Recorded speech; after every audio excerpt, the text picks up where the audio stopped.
Can I ball like I was a good song?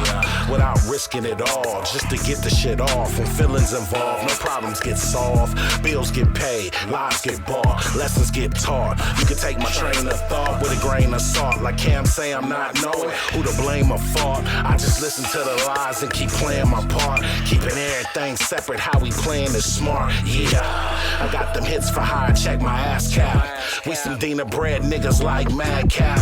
Thought I fell off, must have been off a bad batch. No gimmicks, no games, all facts. Dog City's finest, pedigree flawless. Broke niggas hate us, bad bitches call us. Whole bitches pay me, cause I'm in the charging. Used to sit the bench, now I run it like a sergeant. It was, the line was so long that the bus had to let us out. We had to walk up the hill to get into the park. And the only reason we got into the park because the church that we went to, you know what I'm saying, they had already bought tickets. But to make a long story short, this was a church function. Well, no, this was the church just happened to purchase some tickets to the park. Yeah. So you remember back in the day when like we at was that young, same time you that remember back in the day when we was young in the summertime when we graduate. I mean, when we finished school, the church would always take the kids to Magic Mountain. Yeah. Something like that. That was like the week before camp. Yeah, camp started. Before camp started, exactly. So we go to the park, man. And I tell you, man, there's so many people there. So as we're getting on a ride, this is maybe we've been there about 2-3 hours. As we getting on a ride, they start riding. They start riding. They tear up everything. They tear up everything. And the realest shit, I'm gonna tell you the realest shit. It was scary, but it was exciting. You know, being in that moment, it was scary, but it was exciting. And you know, for a lot of young people who come from nothing and never have nothing, never had nothing, get treated a certain way. You know, they felt liberated, and I understood. I understood being that young. I really did. I understood.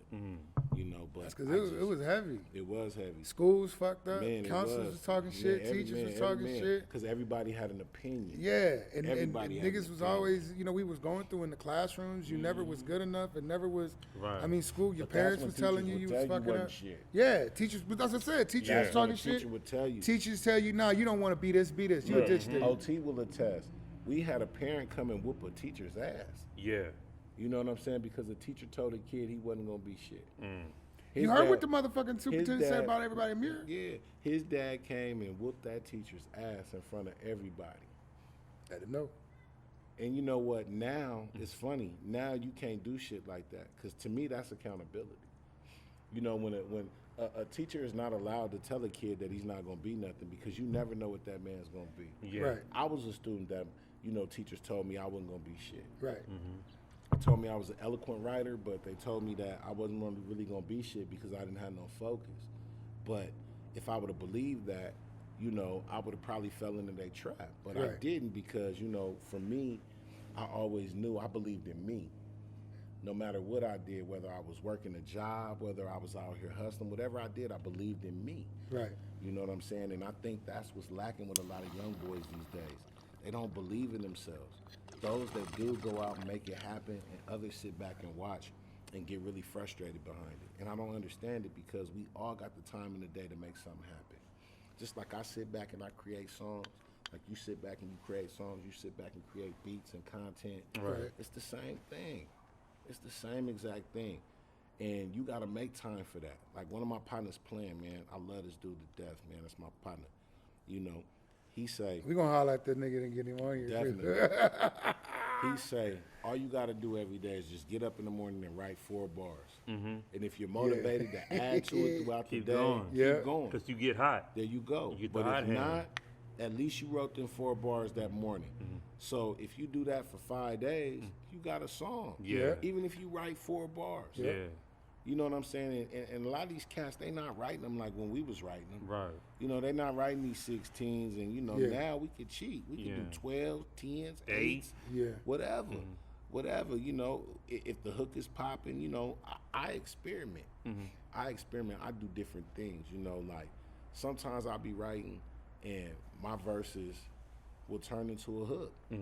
You know what I'm saying? And then sometimes I gotta say the hook in the verse because that's how it was really meant to be. Right. So, you know, it just goes to how you thinking and how you putting shit together. But we all got to be creative. We all got creative souls. We're black people. Yeah.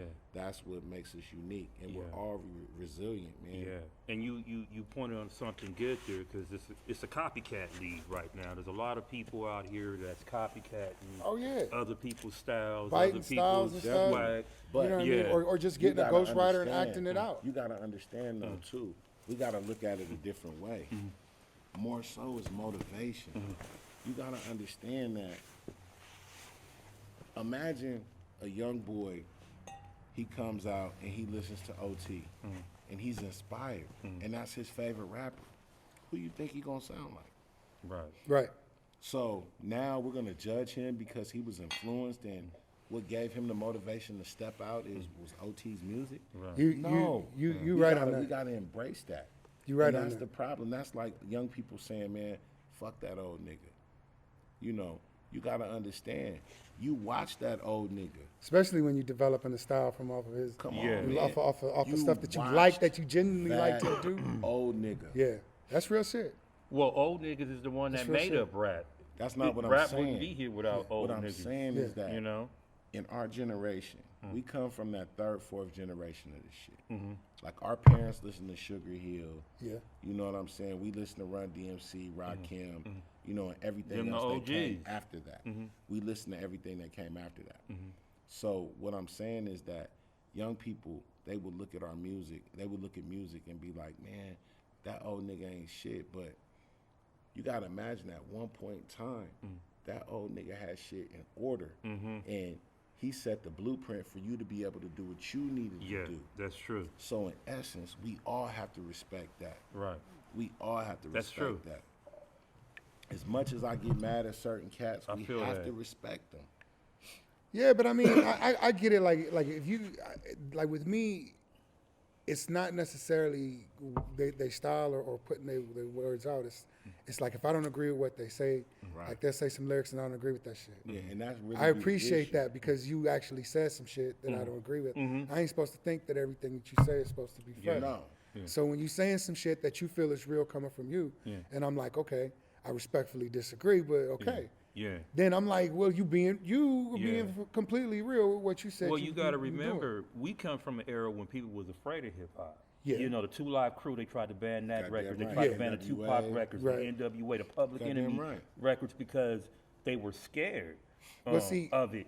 And you know, a lot of the white kids weren't really even listening to rap at that particular time. Well, no, they was. They was more into punk rock. They was. They were more into rock. Well, no, they had that too. But remember, that came from us too. But that came from us too. Heavy metal. Listen, I had a demographic of white friends who all they listened to was hip hop. Yeah, you know, listened to a especially little with the Beastie Boys and everybody. Man, Beastie Boys made it cool for white people to listen to hip hop. Man, well, what about that was 80s. What about when you roll down the street and then they roll the window up? There's still a social level to this where we can't see. I don't want to show you that I'm fucking with you. Let me ask you a question. You know what I mean? But that's what, like hold on, just before you go. Let you land.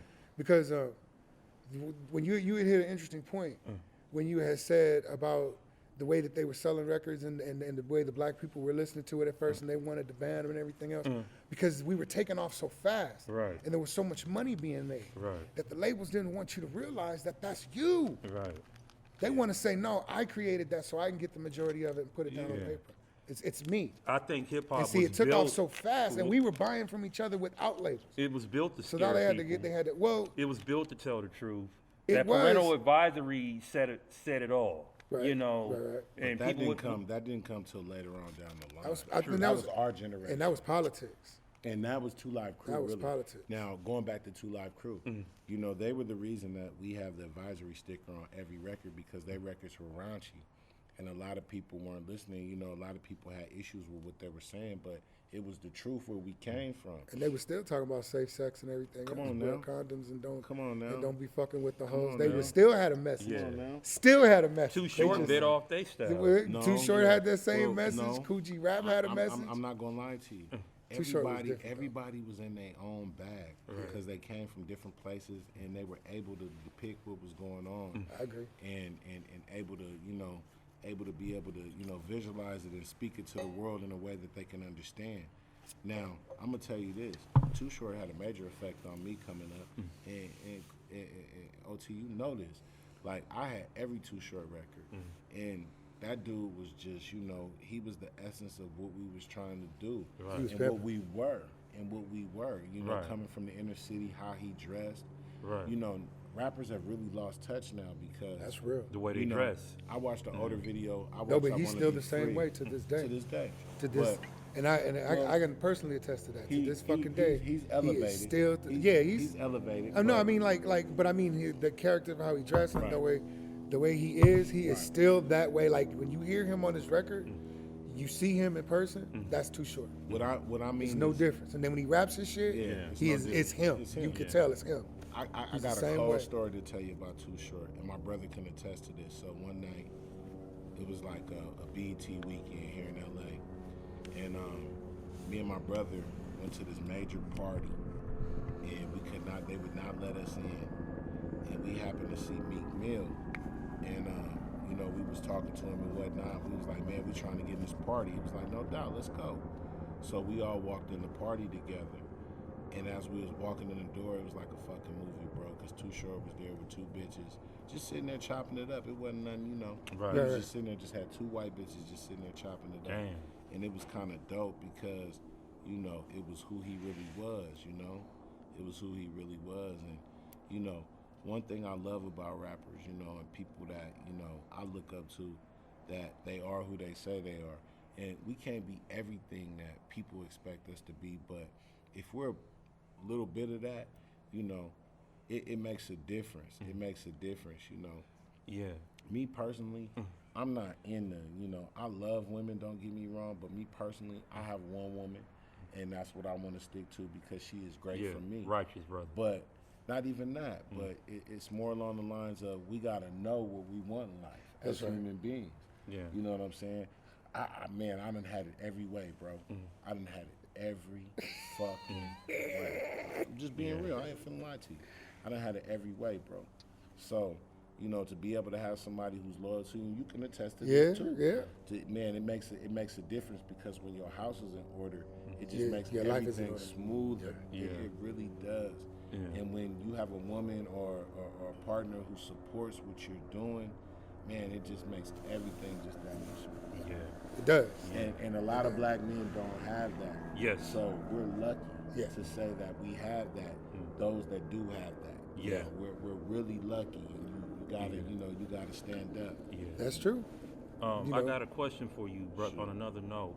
So do you think the younger generation of cats are coming out of the auto-tunes and using more of their regular voice now? I would agree so because auto-tunes kind of got overdone. With a sippy. It got played out. So I think more of the younger cats are learning and realizing you got to use your real voice to be original nowadays in hip-hop. I think the people are coming away from the auto-tunes a little bit now, which is a good thing.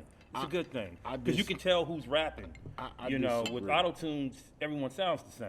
So it's more like in my opinion, it's turning more into a style. Like now,